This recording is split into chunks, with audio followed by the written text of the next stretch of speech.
బావా ఎక్కడికి వెళ్ళొచ్చావు బావా? నీకోసమే ఎదురు చూస్తున్నాను తెలుసా? బాబా ఆగు బావా. ఏంటి బావా ఏం మాట్లాడకుండా వెళ్ళిపోతున్నావు? ఏం మాట్లాడాలి నీతోటి? పక్క తప్పుకో. బావా ఎందుకు బావా నేనంటే అంత కోపం? అంత తప్పు నేనేం చేశాను? నువ్వు చేసిన తప్పని నీకు అనిపించడం లేదా?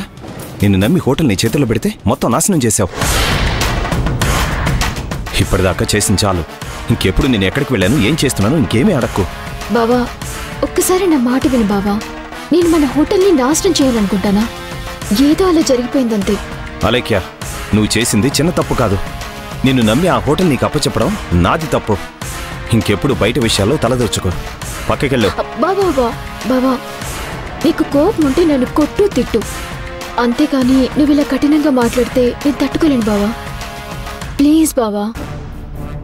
నేనేం చేసినా మా బావ గొప్పగా ఉండాలని, మా బావ చేసే పనులన్నీ గొప్పగా ఉండాలనుకుని చేశాను. కానీ నేను అనుకున్న దానికి విరుద్ధంగా జరిగాయి. తెలిసి తెలిసి నీకు చెడ్డ పేరు రానిస్తానా? మన కుటుంబానికి అన్నం పెట్టే హోటల్కి చెడ్డ పేరు తీసుకుని వస్తానా? నా మాట నమ్ము బావా.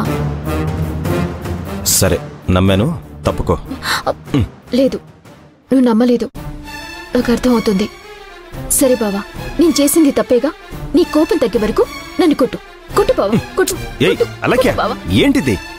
మరి నువ్వు ఇలా నాతో మాట్లాడకుండా ఉంటే నాకెలా ఉంటుంది చెప్పు. ప్లీజ్ బావా ఈ ఒక్కసారికి నన్ను క్షమించు. సరే క్షమించానులే. నిజంగానా లేదా మా మాటకి చెప్తున్నావా? నిజంగానే క్షమించాను. అలాగని ఇలాంటి పనులు ఇంకెప్పుడు చేయకు, సరేనా? సరే బావా.